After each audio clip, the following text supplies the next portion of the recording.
Suka Bisanga Bolobo Suka Mingwele lelo na compte émission analysons ensemble kumba milaka na Meta Irene lelo to ambeli bino jeune congolais abengam na Kongo mwa Zulu Diabanza jeune congolais oyo abotaka courage akotaka na musée national ya France oyo azwaka ekeko bande ko partenir na République démocratique du Congo ezalaka impact na idéologie ningisaka ba mindele pe ningisaka Afrique mobimba lelo to ambeli bino yo na compte IDC oyo bengami na Congo ziwa kubwa oya yeko panza tekelelo ekolobela biso vérité boka bino moko makambo oyo ebomba na depuis kala lelo bimi la vérité ko rater mission te parce que rater makamba kitoko oyo eza na kate mission bolanda bino moko avec impact na idéologie parfait mille kanana toi sakidila wabuni mama katimba ya to bosante vie na ngabo Vic Maswa mama yetikale mabolanda bino moko ba révélation ya makasi ya ndeko ya bimisi e kamusi biso kutu bolanda bino moko avec impact na idéologie.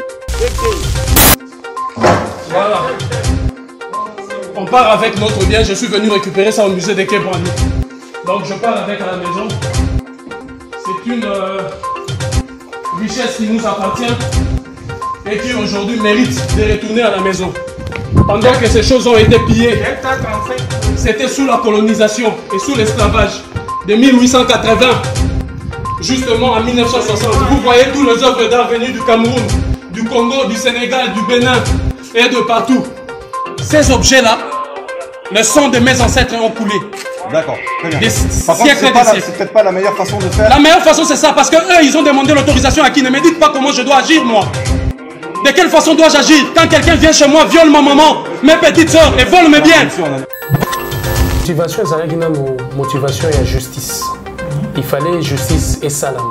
Il y a une injustice qui a été commise. Biso bana Afrika tolamuka mukolo mususu mutaye bisi biso ne bolia keza mabe ne boloba keza mabe ne botambola keza mabe et que vous n'êtes pas organisé ni civilisé, il faut bosser na makambo ndenge biso tolingi. Non seulement basuka kiwana, ils ont commencé à voler. Les politiciens na biso baza na matrice moko oyo munde na tikela bango. Ils fonctionnent dans le respect ya ba makambo yo l'Occident zoloba. Soki biso zoloba ba mona biso neti banguna. Or non. Nous sommes là pour les épauler, pour solutionner le problème. Or, pour nous solutionner le problème, maman, yo vandi bisika, vous la soge beti, ma pango dindaka. Ogotonga bandaku en fonction ya bisika yo fandi. Ogotonga bandaku te en fonction ya muto ya fandi bisika so vous le beti, ndako dindaka. Bango choisir ça botonga ba fonction na logique ndako dindaka te. Na pesi on dakisa moko osala pe moi mobulu to soit par na biso to sala. Est-ce que maman zo landanga mala lelo na guerre eza na Congo ba mboka ya Afrique na ba mboka ya mindele basangana bazo yiba yango basala batindaka ONU wana o apesi basodo apesi po ba continuer copier mboka. Donc sans unité biso to ko Kondo Kwame Nkrumah alobaka na Patrice Lumumba Kaka, seul avec le Congo, nous pouvons faire de l'Afrique une véritable puissance économique. Donc, la République démocratique du Congo est la capitale politique, économique et administrative. Il y a les États-Unis d'Afrique. Là, Kondo Patrice Lumumba Kufa, Mouzé Kabila Kei, Bato O Bazoya, Bazo Kota Pena na Mozindo ya panafricanisme. Il y a un autre Tolobi. Papa maman ya boye salama te depuis Congo ezala Congo zala maele okozanga te pétage oyo nani akoki ko bétage il faut avoir 18 ans tout plus tata mama bilenge basi mibali étudiant ba diaspora to bétage masolo ya mbongo likelemba ya tongo ya bien mbongo ya pete komisa YouTube na yo pe Twitter TikTok Facebook na yo Instagram na yo pe WhatsApp na yo ba insima ya kosalela na yango mbongo avec BTG. Ndenge dini okoki ko beta BTG. Kota na site ya BTG, on s'inscrit na kombo na yo, email, téléphone, mot de passe. Oponi raison na yo, o voter pour na yo, o voter pour na moninga na yo mosusu de votre choix. Oso BTG na fwe ya muke. Benga ba camarade na yo na WhatsApp, na Facebook pour ba voter ozo ba vote epelé. O gagner mbongo, o gagner mosolo, o gagner ba dollars, nyonso bolele comme na filme. Okoki kolandela déroulement nyonso. Bonjour fidèles internautes partout besoin Nabiso à travers différentes chaînes Nabiso. Bienvenue dans l'émission Namino Bolinga Kamingi. Analysons ensemble mais na cadre kaka ya ba recherche né boyebi tozan na réel plaisir ya ko mbapo na bino mona mboka oyo to mona ki biso na bilili na kombo ya Diabanza kuna na Paris azwa ki vraiment et loko moko ya motu ya ozo appartenir na République démocratique du Congo ba benyango loko bokoko abimaki na ngo na misé kuna na Paris sala ki buzz awa na République démocratique du Congo aza parmi nous mokolo ya lelo to ekokuta na yeto e ba vraiment et loko nini motivation nini pe lutte ni azo sala oyo ememaki to mona ba image wana na betando sans plus tarder aza déjà parmi biso na pesi mbote na yo mwana mboka mbote maman ndeko Diabanza ko se présenter na bana mboka nyonso na sirwana ta on a ça l'annonce ndeko na biso atieli biso vraiment image wana oyo e sala ki penza particularité na oui ko sala pe na époque na yo déjà il est quelque chose ko se présenter na baike nyonso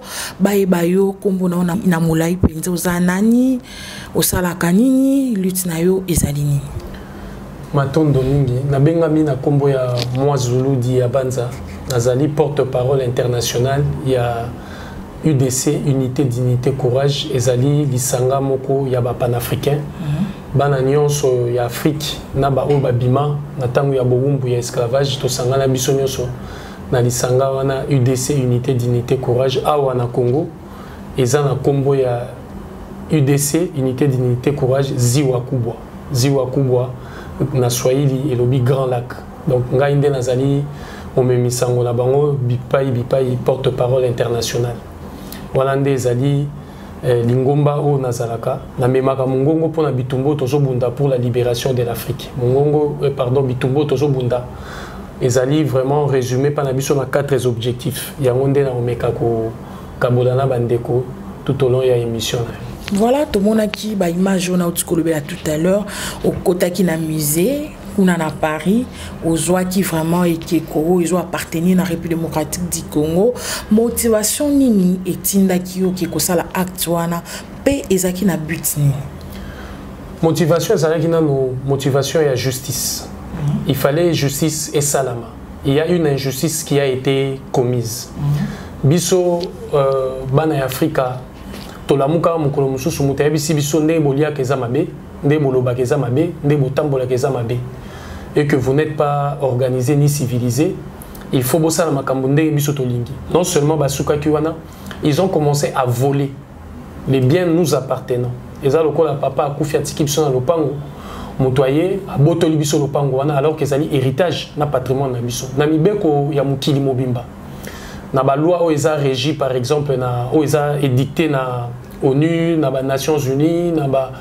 UNESCO na ba Union africaine ba koki kopimela peuple mon côté droit ya ko batela to ko yingela héritage na ye biso ba pimeli biso droit to kota na accès to tozwa héritage na biso biloko wana nyonso eza héritage na biso ba yiba mais non seulement ba yiba mais tant ba yiba kango ba boma ba massacre ba village entier bato ba sila yeba kana pièce moko nekeko moko o eza na musée à Poto au moins pour nekeko moko to kocha à peu près 200 à 300 bana ya Congo to ya Afrique ba kufa na chaque village donc il fallait d'abord justice ezalaki motivation et memaki ngai objectif na ngai ezali nini objectif na ngai ezali et que biloko wana ezonga pour que droit na biso ya ko joie héritage na biso et ça la respecter pour que le Congo o ya biso et puis Afrique et tongamato et fanda na ba fondation o eza ya biso ba fondation culturelle na historique ya biso yango na ezali ba motivation etinda kinga pour so rotali République démocratique du Congo République du Congo Brazzaville République ya Rwanda ya Burundi ya Uganda ya Sénégal ya Mali et botama na conférence de Berlin en réalité conférence du Congo il y a 1885 ans bakabolaka Afrique ndambu ndambu donc ezapenda bikolo botami na mayele na bokasi na bisote na bamboka nyonso mokili histoire et mouvaka au moins bolingi na royaume bokomi na ba république bokomi boye mais suka ezalaka kaka efandaka na fondation ya bino moko Voilà, merci mon amboka kasi tomonaki musala makasi salemaki donc ça ko restituer minu ya Lumumba o ezongaki na kati ya mboka na biso wana ba projet pe ezali ya kozongisa centre ya mwana mboka Mobutu pona nini na moment kaka mwa mouvement o etelemi bino pe na poto boluki bosala pe eloko tomoni geste wana ya makasi osalaki est-ce que koko ebisa biso ekeko wana oyo kendaki na mise pona ko revendiquer kombo nango nini bazwa yango na mboka nini pe utilité nango eza nini na kati ya mboka na biso ekeko wana babengaki na kombo ya poto bari ezali soki dignitaire mokonzi moko to mutu moko ya munene mutu moko bandai ko simba mwa responsabilité moko mwa mokumba moko na kati ya société na lingomba ya bato akufi babandai ko zwa ekeko wana bache liboso ya lilita na ye pona toujours ko faire vivre souvenir que mutu boye afandi azo se reposer wana et lelo yango ba remplaça ba chrétien ba chaka croix ba musulman ba chaka parfois croissant lune na étoile ba juif ba chaka étoile na bango ba bouddhisme ba chaka eloko na bango wana yaki culture na biso et ba peuple o essaye lango baza à la fois na Tchad baza à la fois na ba nord est ya République démocratique du Congo quoi souvenir voilà et que connaît utaki plus précisément na Tchad ndenge mundelo ayiba a présenter yango mais et que connaît na utiliser yango lokola symbole pour na biloko nyonso oyo eyibama alors lokola acte na ngai ezalaki restitution nazwa eloko eza ya biso yango wana nazwaki eloko ezalaki disponible pour nanga po bitumbo nazobunda eza pacifique eza ko bukate eza ko yibate eza ko panza biloko bato mais osalaki anezaki moyibi okoti osengi autorisation to jelo ka bato omocha makele d'autre part to be moshege ya on alobaki on ne demande pas la permission et l'autorisation à un voleur pour récupérer ce qu'il a volé. Nakoki ko senga moyibi nzela te pona récupérer loko nga nazwi. Oyo ayibinga. Soki ozotambola nzela ba yibi o sac na yo. Et loko aliboso osala. Est-ce que o senga nzela na ke ezwango? O senga moyibi est-ce que nazwi loko yibinga te? O sa bokasi okoki. Ozo yango ko belela kuna bato. Bokanga ye moyibi. Loko nga asala ki na bimisi na miso mokili mobimba. Que ba français, ba belge, ba américain ba hollandais baza miyibi ba yiba biloko preuve ce qu'on continue à musée au simbi loko ya musée ndenge nga salaki wana eza 10 ans d'emprisonnement et puis 170 000 € ya amende mais mukolo na samba zuzi na suka lobi eloko eza kilo mutakoki ko sambisa eloko yo azate tokoki ko sala procès te po eza procès ya colonisation eza biloko nyonso to yiba batu mwindo Boni, combien de chefs coutumiers Torobengisa? Combien des historiens Torobengisa? Combien de professeurs Torobengisa? Combien de bâtiments Torobengisa pour tout ça procès? Mais, le cas yo salaki actuana na condamné au cas na 1 000 € d'amende. 1 000 € d'amende wana na futate. Pour na salaki après ke brandi na ke ba musée belé tina ba Hollande. Bango nyonso na ba yebi ke bango nde baza moyibi. Mundele ayebi.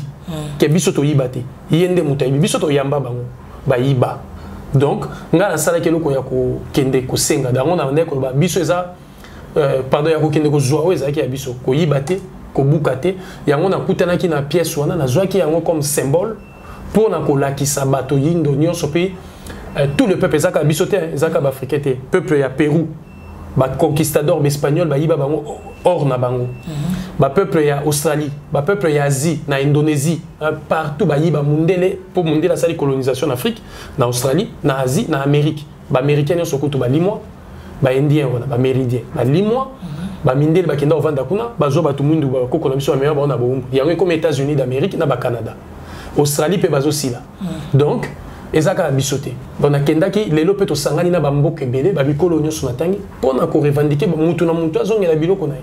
Donc tu comprends déjà qui est derrière vous oyo ezopesa yo mwa makasi lutte na mino eza ya panafricanisme okoyebisa biso pourquoi osali choix car na moment oyo ya koliekola mayele komema penza bozindo ya kotalisa na baïketo na baïndu culture na bango. Pourquoi faire les choix du panafricanisme en ce moment? Parce que le panafricanisme au moni na Swahili ezana elobami umoja. l'unité. Lorsque biso batumwindu, nous avons connu au babengaki esclavage na traite négrière. Biso zo traite c'était to zo ngo razia parce que to coopérer na mondele té to signer ba mikanda tende balobaka bakoko no bateka bani non, c'était un mensonge historique. Tant basali yango bakabola biso. Bazu famille bakoti na ndako bakaboli bino bokende boye. Bino ba même na Martinique, bino même na Haïti, bino même na Cuba, bino même na États-Unis biso batikalia. Alors Nzambe aza d'abord na logique ya unité. Et loko oyo biso tozo lukana nous c'est l'unité.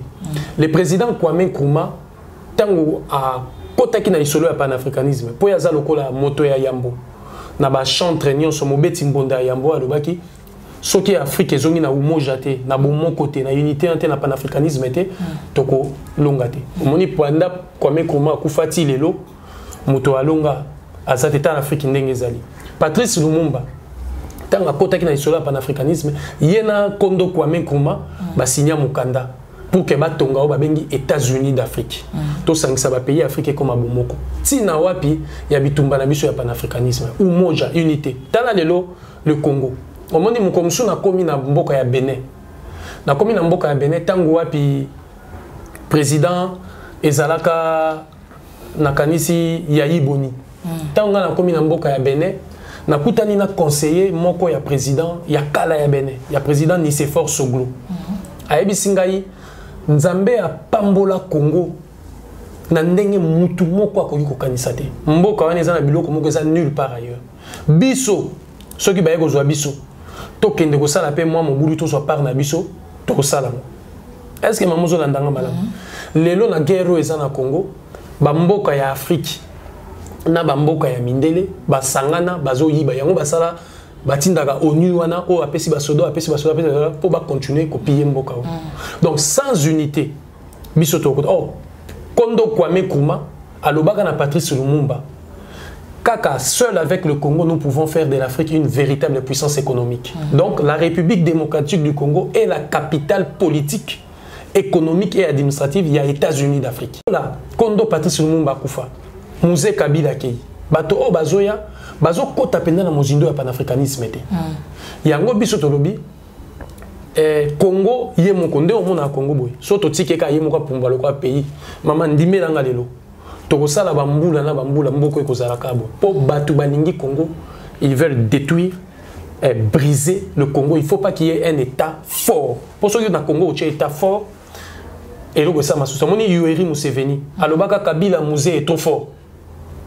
Il ne peut pas diriger le Congo. Donc, quelqu'un qui est fort, avec un état fort, ici dans ces pays, il y a un poto battre la Congo.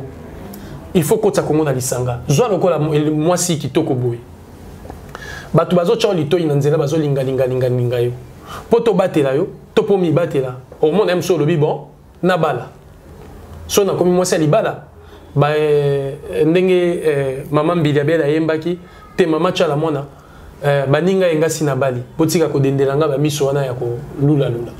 Donc omoni il faut to kotisa Congo na lisanga moko pour protéger Congo. Congo aza tout le monde veut détruire et piller ces pays. Donc si nous rentrons dans le logique ya panafricanisme ou moja unité Afrique mobimba to ko telema parce que batu nyonso bazotali la Congo. Tina wapi biso totali que to ko tika Congo boité. Kimbango tango telemi tango sakoli alobi mutu mwinda ko telema mais Congo nanu il faut telema nyonso ezalia yangwana biso tozo bunda bitumbo ya panafricanisme pour que l'unité africaine revienne et que l'unité africaine est la credo ya ba mboka na biso nyonso tala kaka polongo comme Brazzaville tala polongo comme Libreville tala polongo comme Luanda OK na unité africaine banzela et kotongama tokokoma lokola lisanga moko biso baso. Voilà, merci Tolandi Pena explication na yo na bokebi. Est-ce que Lucho Bozo sala bomema ki yango pe na gouvernement na biso ba tia bino pe maboko po tomoni Lucho ekomema changement ko ya makasi même na situation politique na biso. Bozo accompagner pouvoir en place na lutte ou est-ce que bokenda ki na ngo déjà po ba mekampe ko tia bino maboko to bosa ki olingi kani. Pe ba politicien na biso bazana matrice moko oyo mundela tikela bango. Ils fonctionnent dans le respect ya ba makambo yo l'Occident zoloba. soki biso ozolo baba mona biso ndeti banguna. Or non, nous sommes là pour les épauler, pour solutionner le problème. Or pour solutionner le problème maman, yo vandi bisika vous la soki beti mapango dindaka. Ogotonga bandaku en fonction ya bisika yo fandi. Ogotonga bandaku te en fonction ya muto ya fandi bisika so vous le beti ndako dindaka te. Bango sikoazo sa botonga ba fonction na logique ndako dindaka te. Te na pesi on dakisa moko tala mo yeza na Congo. Il fallait des matériaux de construction par exemple. Et ça des matériaux biso bando tongela kala. Mais bon modernisant, tous on a besoin de split cité à climatiseur. Mais so tongi na béton. Ozo bijou ça ni. O luka climatiseur. Donc il faut importer. Il faut toujours misal banda c'est-à-dire ozo dépendre na yo mon côté. Et ça ndetina ya pas sur tozana ngo ba konzi ya ba payer belé Afrique ba zolanda bisoté. Mais so otali na uti ko bima na Burkina Faso tozala ikuna oyo mokambi monene ekolo wana Ibrahim Traoré apesa biso litoi ayoki na makambo to yebisaki ye. So otali même industrie textile na bango kuna basala ratissimo ba benga ka Faso d'Afane. Eza ba benga le pain de la patrie. Eza kutu bilamba na la tarata nyonso. Mais azimo kanonini ba élève nyonso tomba ozunga rentrée scolaire faut ba banda golata Faso d'Afane. Omoni e tombo la industrie production ya mboka. Or biso na mboko bat balingi kolata. Tolingi makambo wana. Rafia kutu ezali lo. Ezali. Tozana ngo nde na lobi Faso d'Afane tant to kokuta na bambalebele bilamba na yomiso olata ko sangisi pour tombola industrie textile ya mboka. Bato ya Rafia so ba moni ke mama nyonso. So ala ti liputa to tata no so comme kota mwa nini ya Rafia production e koma ebele. Oko créer awa ba emploi, le savoir-faire et bunga kate. Parce que ti lelo ba kuba ba yebi ko sala tissu wana. Na ba bisika pa ba lunda bisika na bisika ba yebi ko sala pa ba ne Congo ba yebi ko sala. Pourquoi ne pas ressusciter biloko wana? Donc difficulté to za ba konzina biso ba yo kaka ba injonction il y a Bruxelles, il y a Paris, il y a Washington, na ya Londres. Nde biso tina to telemela makambo wana.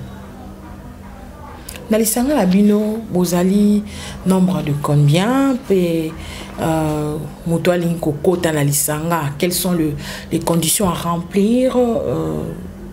Comme abiso de bara bureau, bureau national, zone na bino pene à mutakoya ko se rendre en apoazo penza ba détail union sozali wapi. Pesa biso moi éclairage par rapport à la structure na bino. Tant to bandaka UDC ndenge na lobaki. Loko ezali ki lisanga ya ba panafricain. Tokutana ki biso nyonso na Paris.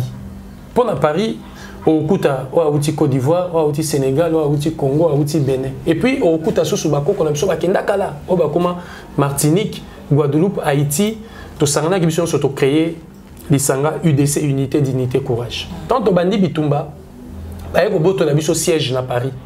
Bakangi kanginga po ba palais de justice na pote koma lokwa banda kuna ngami bali. Pour na vivre karaboui muke na koti muke na bi muke na koti muke. Alors tu as décidé to me ma siège na Burkina Faso na mboka ya Thomas Sankara pour toujours considérant comme capitale ya révolution. To kendaki kuna to sali siège reconnu officiellement. Alors tant to bandi ko fongola sikoyo ba siège de part et d'autre comme Kinshasa nde to lobeza pour na biso capitale des États-Unis d'Afrique.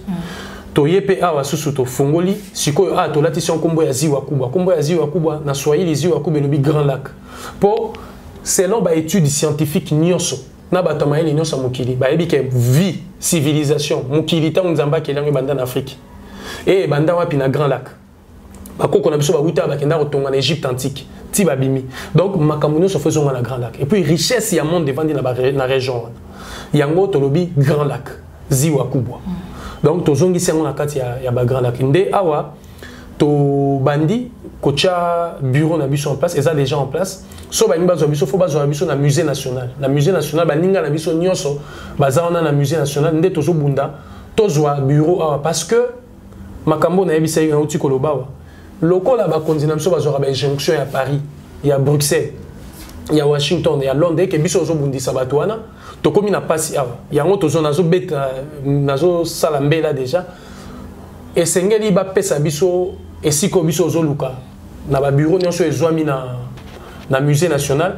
parce que bitumba na biso eza socle na ngoza culture eza bon moto na biso faut ba tuba sala raboke bibisika na culture eza bon moto na biso eza lo lenge na sonde do ba bon muntu bon moto na biso ba valeur na biso lenge biso tozali po soki na bali mundele na osala kinzonzi te mais soki na bali afona sala kinzonzi donc bokeseni ezali nde tozosenga tozo esika wana mais toza déjà na baninga na sopo ba membre na biso ebele baza wana donc soki oye na musée national okuta bandeko na biso déjà les 27 toza na lisanga monene na musée national uta ngonga ya 13h et vous avez sorti officiel ya ziwa kubwa awa poto kabola ba numéro nyonso pe ba lancer déjà message na ba nyonso ba ko participer ba tu nyonso ba ko participer ba ko yoka biso ba yoka biso na musika na ko tokozana ba ndeko to yano la biyano ya batu ba ya na musée national na 13h le 27 oyo tozawana eza sorti officiel ya ziwa kubwa poto yebisa siko batu ziwa kubwa unité d'unité courage a komi na Congo bozo ba numéro na ba contact nyonso mukolo wana ndenge nini pona ko rejoindre biso po lisanga ya batunde esalaka makoki pombo mboka etombwama biso moko na kanti tozana makasi wana te atanga itanga kenda ikozwa biloko wana na musée ya Kebranli soki bandeko ba se mobilisaka te na ngai na kota boloko parce que bandeko ba se mobilisaka makasi na ba tribunal wana esalaka juge ye moko alobi vous avez un soutien qui m'empêche même de dormir nde esalaki ke ba libérer ngai pe ba katelo ko mora malonga te. Voilà numéro ya bande kwazi wa kubwe ko za affiché na ba écran wana soko bengi ko za vraiment plus de précision kasi maponomi ezali ko poussa na mukemke pona nini te bino étant que lisanga boza ebele ne olobi tout à l'heure bo tindi pe mandataire na bino aya ko se représenter to voter pe po mongo na bino yo kana pe au sein ya mboka na biso donc aya ko tchali baya ko ande bazolo bango na lingala bino boko peut na ba élection oyo bosali ndenge nini na point wana yango tolobaki lisanga na biso eza politique et culturel tokotala bitumba na biso eza na ndenge na lobaki na 4 objectifs objectif ya liboso ezali la restitution de notre patrimoine. Biloko nyonso bayiba. Moni na kati ya patrimoine na biso eza neti na dossier belgo-congolais. Babenga ngo le contentieux belgo-congolais. Le président Mobutu à son époque a fongola dossier na mekenda mulaite. O atindaka maître Nimi Maïdi Kangimbi, le professeur Mabi Mulumba et Pinga Kasenda bakende kolandela le dossier ya contentieux belgo-congolais. C'est la restitution aussi. L'os d'Ichango qui a été retrouvé chez nous et qui est parti là-bas, c'est la restitution. Donc la restitution de tout notre patrimoine, même financier. Mbongo na biso Belgique azana. Congo mon baby l'état Congo yebi. Mbongo Belgique azana. Donc eza bitumba to bundire to soke malé. Donc la restitution. Yami baleza nous voulons mettre fin à la domination politique, économique, sécuritaire et culturelle de l'Occident ici en Afrique. Sur la République démocratique du Congo, ils ont mis sous tutelle administrative, il y a ONU. Mboko depuis Salama, ONU a Kendarate. Al Bandara Liboso, ONUC, Ayokoma, MONUC, Ayokoma, MONUSCO. Depuis Lumumba. Drapeau ya ONU de Bazipela et Bembe à Lumumba. Namboko. Dag N. Marshall, secrétaire général ya ONU à Koufa, Namboko, pour Nabangé Namboko. Donc notre pays est sous tutelle. Sécuritaire, tout ça sous tutelle, il y a sécurité, corps sécuritaire avec les armées françaises, les armées américaines et les armées belges. Ils doivent plier bagages. Culturel,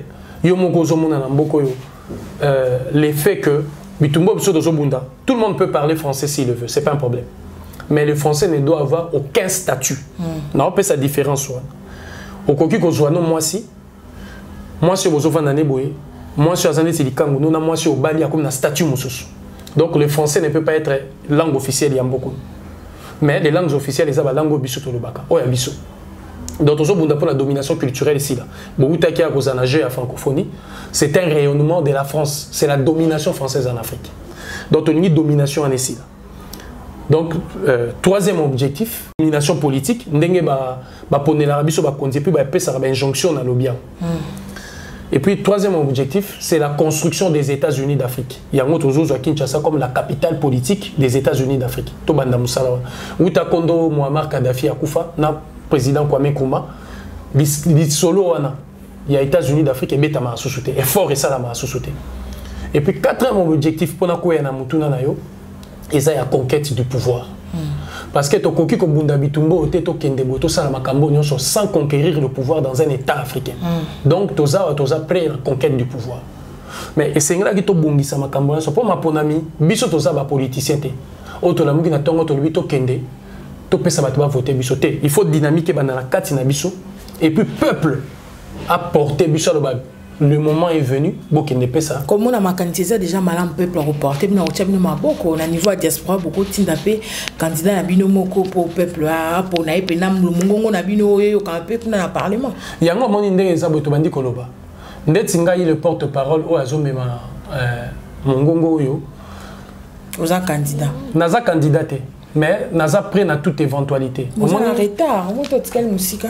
Te, eza nango écoufélité parce que le pouvoir politique, élection on peut annuler ou refaire ces élections. Vous savez, le Congo est un pays très complexe. Et puis, Nzambe azosunganga na mayele wa pesinga. On a déjà de l'avance makambebele et les kanamboko. Yango moni même tozondi awa. Moni na 2012. Na kanamboko pour participer comme candidat à l'élection présidentielle. En 2012. Joseph Kabila a kangangai. En levangai lisolo ane ningisa ka Congo tango wana bakanga ngai ba levanga ngai ba mimanga na TD na sala 17 nuit na 18 jours na TD na se ya mabeli na Kanchachi nazaki condamné à mort na bima vivant na aka pona participer à l'élection présidentielle ba limusaranga mais za makamba ko dénoncer awa na démocratie na régime ya président oyo na si makambo échanger falo ya ka otchat baya na beti lisolo pona kolakisa que toute éventualité pas na biso ezali prêt mais tangu makambo to sentir que le peuple est avec nous ne vous trompez pas ndena c'est ça objectif na biso la conquête du pouvoir. Donc, nous allons changer la façon d'agir et de faire, pas la politique, mais la gestion de la cité.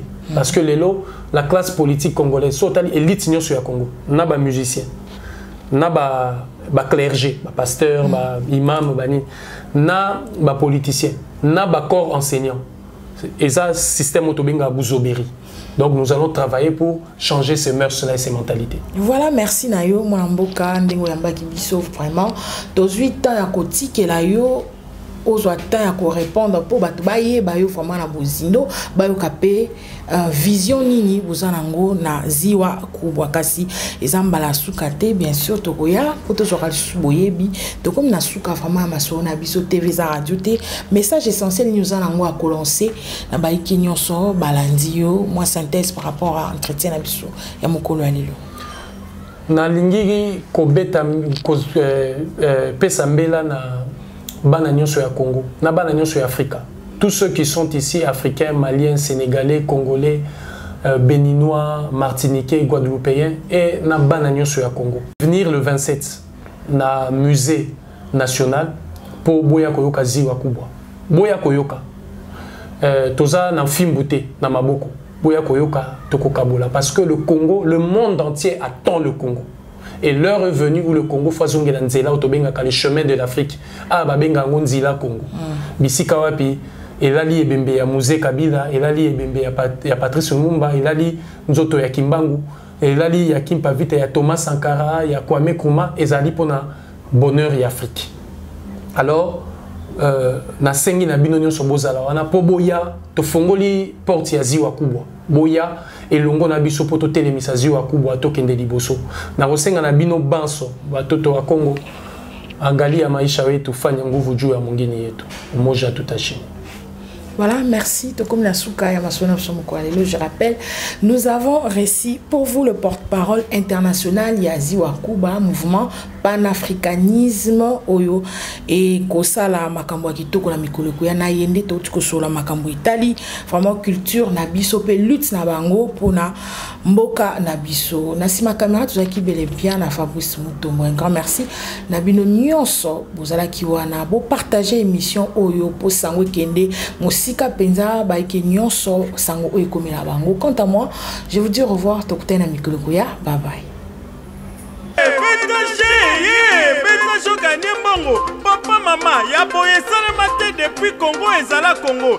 salama ele okozanga te pétage oyo nani akoki kobétage il faut avoir 18 ans tout plus tata mama bilenge basi mibali étudiant ba diaspora tobétage masolo ya mbongo likelemba ya tongo ya bien mbongo ya pete komisa YouTube na yo pe Twitter TikTok Facebook na yo Instagram na yo pe WhatsApp na yo ba insima ya kosalela na yango mbongo avec pétage ndenge nini okoki kobeta bétage kota na site ya bétage os'inscrit na kombo na yo email téléphone mot de passe oponi raison na yo ovote mpo na yo ovote mpo na moninga na yo mosusu de votre choix ozobétage na frais ya moke benga bacamarade na yo na WhatsApp na Facebook mpo bavote ozwa bavote epele oganye mbongo oganye mosolo oganye badola nyonso polele comme na filme okoki kolandela déroulement nyonso